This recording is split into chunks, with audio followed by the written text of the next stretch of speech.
Before we kick off the show, if you're a fan of History Hack, please do what you can to support the show. We completely get that not everyone is able or willing to dig into their pockets. Times are hard, but by dropping a like, subscribing on Twitter and YouTube, and importantly, leaving a review wherever you get your podcasts, you can help the programme grow and reach more people. If you're interested in becoming a supporter, go to patreon.com/historyhack, where you'll find perks from secret Facebook groups to early release material. If you just want to leave us a one-off tip, go to ko-fi.com/historyhack. The links are in the description. And whatever form your kind support takes, know that we are massively grateful. Enjoy the show. Hello and welcome to another edition of History Hack. Zach and Boney with you on presenting duties today. Hello, Boney. How you doing? And who have we got with us? Hello, Zach. Hello, everybody. We've got a fascinating conversation for you today because we are joined by Tom Arms. And we've just been chatting about Tom's experience, and this is lengthy, but he is an author. He is the foreign editor of the Liberal Democrat Voice. And most importantly, for the conversation we're going to be having, he's been covering Anglo-American relations for a half century, which means his new book, which is America Made in Britain, is written by a man who has some experience about both those countries that we'll be discussing today. So, Tom, welcome to the show. How are you, sir? I'm fine. Good afternoon. Thank you very much. We're delighted to have you. And I think this is going to be quite interesting because the premise of the book and the title is rather bold, if we do say so. So there's going to be quite a few people that probably won't agree with you there. But let's get cracking into this. So have you been challenged by this sort of statement by the Americans that are descended by, well, all Americans are descended by somebody else, really, aren't they? But Americans who would call themselves Americans from somewhere else. So what kind of things would they say, and how would you counter that statement? Well, I would counter it by saying that the English, or the British, if you prefer, but actually it was the English in the 17th century, the English were the first ones there. And because they were the first ones there, they were able to write the rules. And those rules were primarily the law, which is the basis of all civilizations. And so America has those British legal roots. But in addition, there are the cultural roots, the philosophical roots, the religious roots, and everything else, all of which were written by the English before the others started arriving on the scene. It's early days yet in getting challenged by Italian Americans or African Americans or anyone like that. I did get challenged by an Anglo-American. I do a regular broadcast for talk radio stations in the States, and the chap that I do the broadcast with said, "America made in Britain, that's outrageous." And so I sent him a copy of the book, and he said, "You've got a point." He liked it. So I won that argument. There's no arguing with that, is there? That's a good starting place, isn't it? Let's dive into some of this. I mean, I like what you say here, because, and this is something that comes out very clearly in the book, that you trace these ideals across an incredibly broad period of history. You know, you don't just start with American Genesis moment. You trace these ideas all the way back. And so it really, to read this book is to read quite a detailed historical analysis of a lot of things that are significant in English history. But let's talk about that Genesis moment in the US. When the Pilgrim Fathers arrive in the USA, what ideas do they bring across with them, which then become embedded in US culture? Okay, well, first of all, I think you have to separate the American immigrant from the word or phrase Pilgrim Fathers, because there were a lot of different types of immigrants. The Pilgrim Fathers were located mainly in New England. But you had the Quakers in Pennsylvania, you had the Catholics for a time in Maryland, or Maryland, as the British prefer to say. I've never been able to say that. You had the Cavaliers, who were much more pro-monarchical in their views and elitist in their views, who were in the South, mainly in Virginia. And so you had a disparate group of people coming over from England and settling in different parts of America where they felt most comfortable because the people around them shared their ideals and beliefs. One thing they all had in common, though, was a very, very strong belief in individual liberty. And that was really the touchstone in America. It was the touchstone at the time in the 17th century and 18th century in Britain as well. Whereas the continental countries like France and Prussia, they all had autocratic governments. And the emphasis was on what you could do for your king. Whereas in England at the time, the emphasis was on individual liberties, the end of divine right of kings, the English civil wars. By the end of the 17th century, you'd established the supremacy of Parliament over the monarch, while Europe was still basically feudal. So you've mentioned the other European nations, because we have an interesting mix in the what becomes the United States, with the Spanish colonizing Florida. You've got the French in Louisiana. Being Canadian, you've got the French in Canada as well. So you have all of these different mixtures coming together. How do these ideas start to interact in sort of shaping this new nation that's slowly starting to form? Well, you know, they don't really interact as much as you would think. In Florida, for instance, people tend to think of that as being Spanish. It wasn't always Spanish. It was Spanish, it was British, it was Spanish again, it was British, and it was Spanish again. And at some point, the French got in there for a little while. So that, you know, that was sort of back and forth. Again, the Spanish were an autocracy, a feudal society. And a lot of people liked the idea of British systems. A lot of people were immigrating to England at the time from continental Europe because of the individual liberties they could find in England. It was very much a sought after place to be. And the ideals being proposed by the British in the 17th and 18th century were finding root elsewhere in Europe, but not among the ruling elite. In the case of the French, they did have quite an influence, obviously in Canada, and they had an influence in Louisiana. And in fact, Louisiana is the only state which does not recognize English common law as the root of their state law. It still pays a sort of legal homage to the French. However, they're largely overruled because the federal law in the states is based on English common law. However, you will know that in Canada, there's a French-speaking Canada. There are a lot of people in Louisiana who trace themselves back to the French settlers, and there's a strong French cultural element in Louisiana and New Orleans, which you don't see in other parts of the United States. In Mexico, New Mexico, Arizona, California, I think you'll find that because of the prejudice against the Spanish and Mexicans, that the Anglo society still very much dominates that part.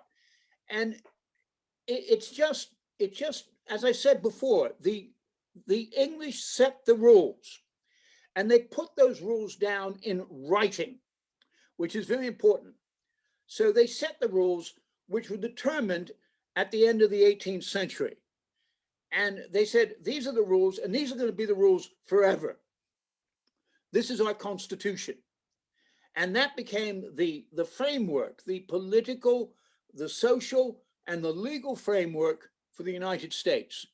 And a lot of the basis for that Constitution was British. It was the British experience, and it was based on British law. Well, you touched there on a really important kind of moment in the foundation of America proper, inverted commas, which is, of course, the rejection of, if you like, British rule through the American Revolution, and certainly rejection of rule by the king. We do have that kind of perception that this is a moment at which the 13 colonies turn around and they reject British ideals. I'm guessing that you might not entirely agree with that. So what's your take on this? You're right to say that they were rejecting British rule, but they were not rejecting British ideals. And in fact, in many respects, the revolution was an attempt to uphold British ideals and British law. After the French and Indian Wars, or the 7 Years' War, whichever term you want to use, the British were left with a huge financial debt, massive, absolutely massive. It nearly bankrupted the country. And they decided that they really had to make the Americans pay for this. I mean, they fought the war. Most of the war had been fought in America to protect American interests. So why shouldn't they pay for it? Well, the problem with that is that there's something called the Petition of Rights. And that was organized back, I think, in 1627. And the Petition of Rights set out some of the basic things which the Americans objected to. One was no taxation without representation. And they were proposing to tax the colonies, but not to give them any representation in Parliament. No billeting of soldiers in private quarters, which was another thing. They insisted that because of the cost of quartering troops, that they commandeer some of the private homes and put the troops in those. That was a complete breach of the 1628 Petition of Rights, which had been set down in law. And another one was no imposition of martial law. Well, they imposed martial law in Boston. That was one of the causes of the American Revolution. And so they said repeatedly, we want to have the same rights as other British subjects because we're British subjects. Why should we be treated differently? So let me just, I hear a lot of what you say there. I'm also very conscious that you talk about how Britain bankrupts itself in the course of fighting the French Indian Wars or the 7 Years' War, as you say, whichever title you prefer. The French then do an equivalent, don't they, in spending a lot of money in trying to assist a fledgling independent America, which is what precipitates the events that lead to the French Revolution. Yes, and it was a big... yeah, absolutely. And this is a point that, particularly if you go to France and you talk to people, they like to sort of talk a lot about the unity or the sense of unity between the two nations. And they talk about to what extent do the two inform one another, which obviously is not what you're kind of suggesting. So what would you say is the French influence? Is that just wrong? Is this just kind of a perception that the Americans and the French like to kind of indulge in? No, there definitely is a French influence, and there was a French political influence after the Revolution. There are a lot of people like Thomas Jefferson, for instance, who felt very strongly that America should have supported the French Revolution and done more to support the French in their efforts in fighting the British anywhere. But at the same time, they came up against people like Alexander Hamilton and John Adams, who were on the other side of the fence. The Jeffersonians were called the Democrats or Republican Democrats or Republicans, and the other side of the fence were called the Federalists. And there was this conflict between the two. Now, one reason for the conflict was that America was tied in, its trade links were tied into Britain. And if it didn't continue those trade links, it wouldn't be able to exist financially or economically. Their trade links were not tied into France. And so the Federalists effectively won. And of course, one of the reasons they won was because the French Revolution went a little bit too far, even for people like Thomas Jefferson. Yes, it certainly did. But there's a whole podcast to be had in fact, there's a whole series of podcasts to be had just on that, isn't there? You talk about conflicts within the USA, and there's a major event which obviously has to be considered within the course of the development of the USA. And I'm talking about the US Civil War. What do we see coming out of that that embraces ideas that we can describe as British in their origins? And at what point do you think America starts to sort of assert its own dominance on its ideals and start coming out with ideas that are American, inverted commas? Yes. Well, first of all, is the issue of slavery. And the British were responsible for bringing almost all the slaves to America. In fact, the royal family played a big part in that by setting up something called the Royal African Company. And so that's number one. Was the other thing the British were obviously involved in was the abolition of slavery, William Wilberforce. And by the middle or the second quarter of the 19th century, the British were taking the lead in stopping the slave trade and actually helping abolitionists in America. They would send over speakers, they would put pressure on the government, everything. Harriet Beecher Stowe, who wrote Uncle Tom's Cabin, sold 10 times as many copies of her book in Britain as she did in America. So that was one thing. Of course, during the Civil War, as we know, the economic considerations tended to trump the social and moral considerations. And we get to the period after the Civil War, and that is when you start to see America coming into its own. It has sorted out its political problems. Slavery has been abolished. They are ready to take hold of their manifest destiny and extend into the West. They start laying railway tracks in a big way. These railway tracks, a lot of the steel initially came from Britain. The railways themselves came from Britain. The financing for the railways came from Britain. The markets for the goods, mainly agricultural goods, were British. They all went to Britain. Little known is the role of the Atlantic Squadron. The Atlantic Squadron was British, and basically it kept away any other European powers from Britain. The Monroe Doctrine, which was in the first half of the 19th century, that was actually a British idea put by George Canning to James Monroe, but Monroe pinched it and called it the Monroe Doctrine. Socially, there are other things that came out of the Civil War. Slavery ended, but then you had Jim Crow and segregation. By the way, that did not just apply to African Americans, it applied to Native Americans as well.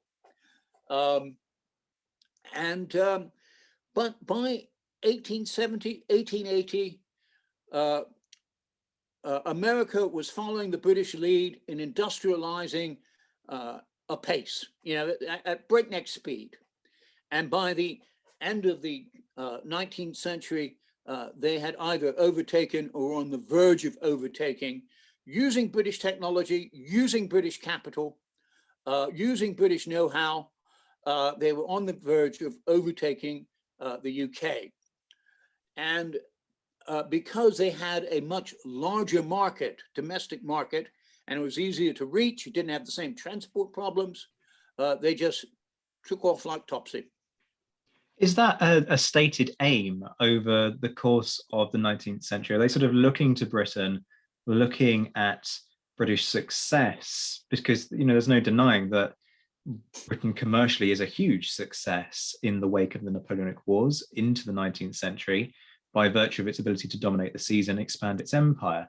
Is there this sense of the Americans looking across the Atlantic and looking at the British example and thinking, we want to imitate that? Or is there a kind of a more insular focus on sorting out things in what you might term the American sphere? Yes, they were very much emulating it. I mean, they refer to the Victorian era in America, just like we do here. People like Henry James would refer to the, they refer to Britain being the best place for Americans to live. The phrase white man's burden, which was coined by Rudyard Kipling, did not refer to the British Empire. It referred to the American experience in the Philippines. And so there was a lot of, Teddy Roosevelt, for instance, was great. They were trying to, America at the time of the early 20th century, before the First World War, between 1890 and 1914, was itself setting up its own proper American empire in emulation of the British. I did not know that about the Kipling quote. That's fascinating. Every day is a learning day. So America, it gains this reputation across the 19th century as something of a promised land. In fact, it's been working on that concept of being a promised land well before the start of the 19th century. People kind of seeing this place as somewhere where they can go, make their fortune, starting what they hope will be a new, better life. And that sees an influx of cultures, courtesy of migrants from across Europe and, of course, Mexico. So how does that end up interacting with the British influence? Well, it's more of a cultural interaction than anything else.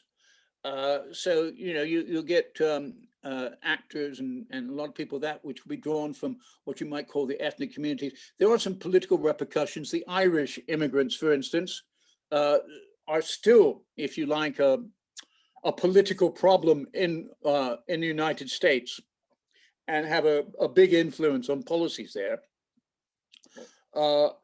You don't tend to get the various ethnic groups having the same political influence as the Anglos.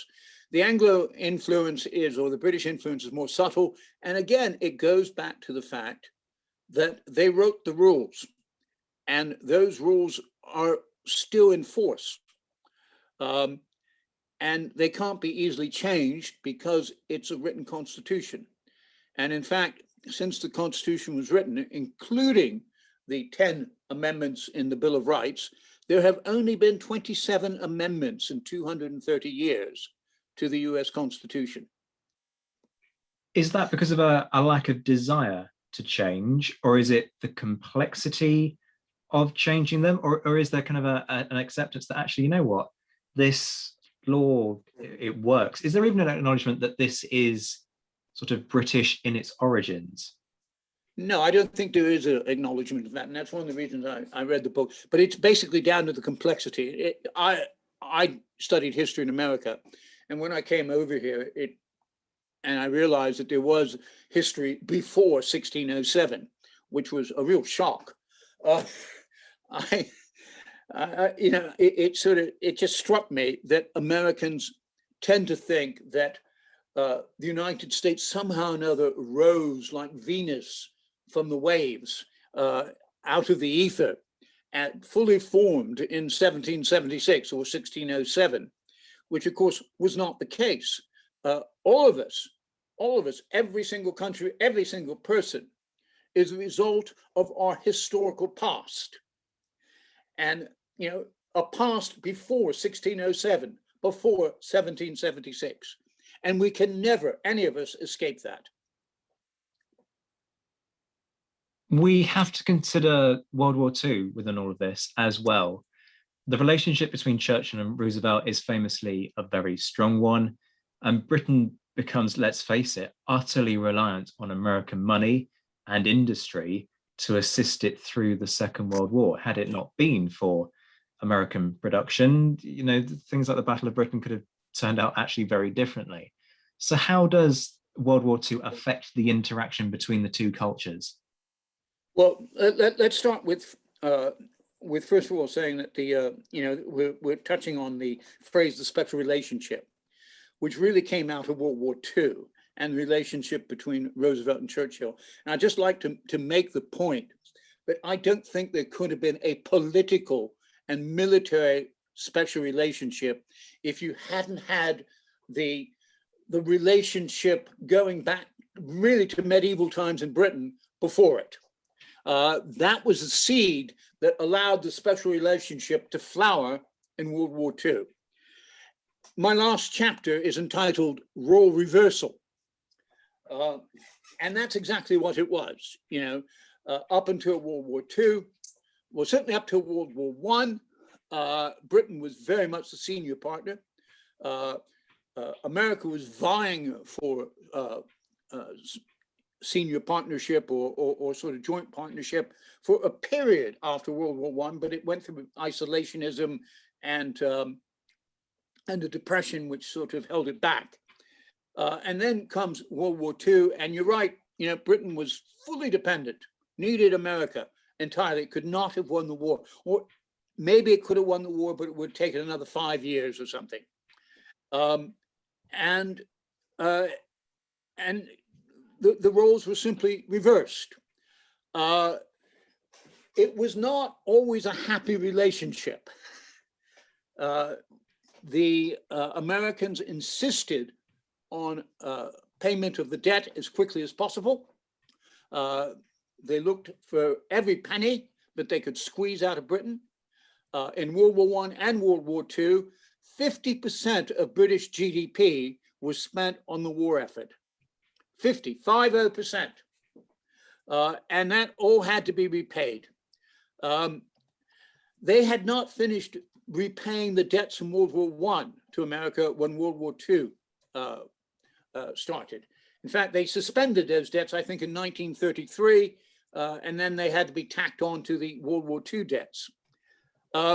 America refused, despite the fact that a lot of the technology for the atomic bomb came from Britain initially. The Americans refused to let them have access to the technology. And so Britain had to start all over again to develop its own atomic weapon. As we know, the Americans completely scuppered Suez, which deserved to be scuppered, but that caused a lot of ill feeling between Washington and London. So they haven't always agreed. But when it comes right down to it, it's always been a sort of dispute within the family. And at the moment, it's a bit like the son or the daughter has grown up and is telling the aged parent what you've got to do before I put you into a care home. I love that analogy. That's the aged parent before you're being put into a care home. I want to stay with this kind of idea of role reversal, if we may. To what extent have we seen a reversal of this in recent years, partly through globalization? Are we more inclined now to absorb American ideals and American culture these days? And I'm thinking about, things, even little things like, McDonald's being in almost every town, and Halloween used to be a huge thing in the States and was a very small thing over here, and has become much more of a deal. Are we more inclined to do these things, or are these just kind of superficial things that don't give us a proper picture of what's really going on? Well, let me start by saying I love Halloween. I decorate the house. I'm a monster. And I frighten as many children as I can. I'm really good at it. But I think we're talking really here about Hollywood. And we're talking about money. And America has the money, it has Hollywood, it has a huge cultural influence, massive soft diplomacy, because it has this market of 360 million people, which provides a base to which they can sell their ideas and sell their businesses. They can then take the profits from that and expand it overseas. And obviously, the first markets they would be looking at are English-speaking markets. And so there's Canada, And then probably next on the list is the UK. 15% of all foreign direct investment in the UK is American. And Britain, I think it was, and I think it was the largest investor in the US. I think it was overtaken for a time by Japan, but I think it's up there again. I think it's like 10% of all foreign direct investment in the US is British. And,